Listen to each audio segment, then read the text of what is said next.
An Israeli checkpoint stood on this very road only hours ago. Across parts of Quneitra countryside in southern Syria, locals report repeated Israeli incursions into Syrian territory, with military positions and temporary checkpoints appearing across agricultural areas. But beyond the immediate security fears, many residents say the greatest damage is being done to the land itself.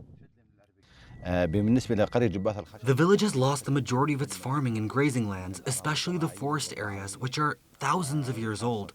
The bulldozers of the Israeli occupation destroyed more than 125 acres of these lands, in addition to establishing a military checkpoint in the village. Many villagers have been prevented from reaching their lands, which are estimated at more than 600 acres.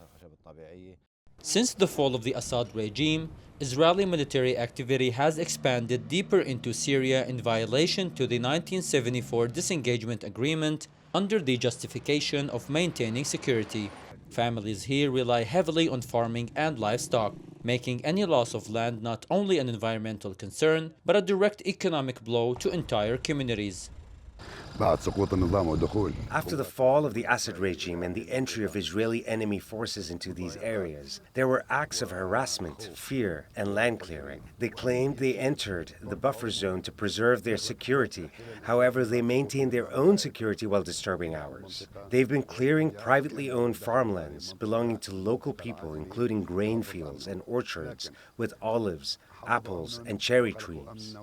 These areas continue to face ongoing threats from Israeli army incursions, undermining the safety and stability of local communities.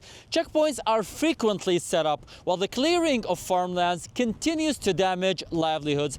Amid these persistent security challenges, many Syrian officials view such actions as obstacles to the country's broader efforts to restore stability. Beyond destroyed farmland, officials warn the environmental impact is also becoming increasingly severe. Local agricultural authorities say both crops and grazing areas have suffered repeated damage, further straining already vulnerable communities.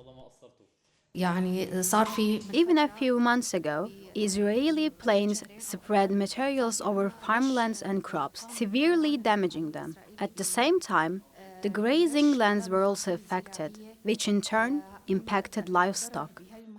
As tensions persist along Syria's southern frontier, many residents say the fear is no longer only about military escalation, but about whether the land sustaining their communities can survive the continuing incursions. Nour Qormosh, TRT World, Quneitra, southern Syria.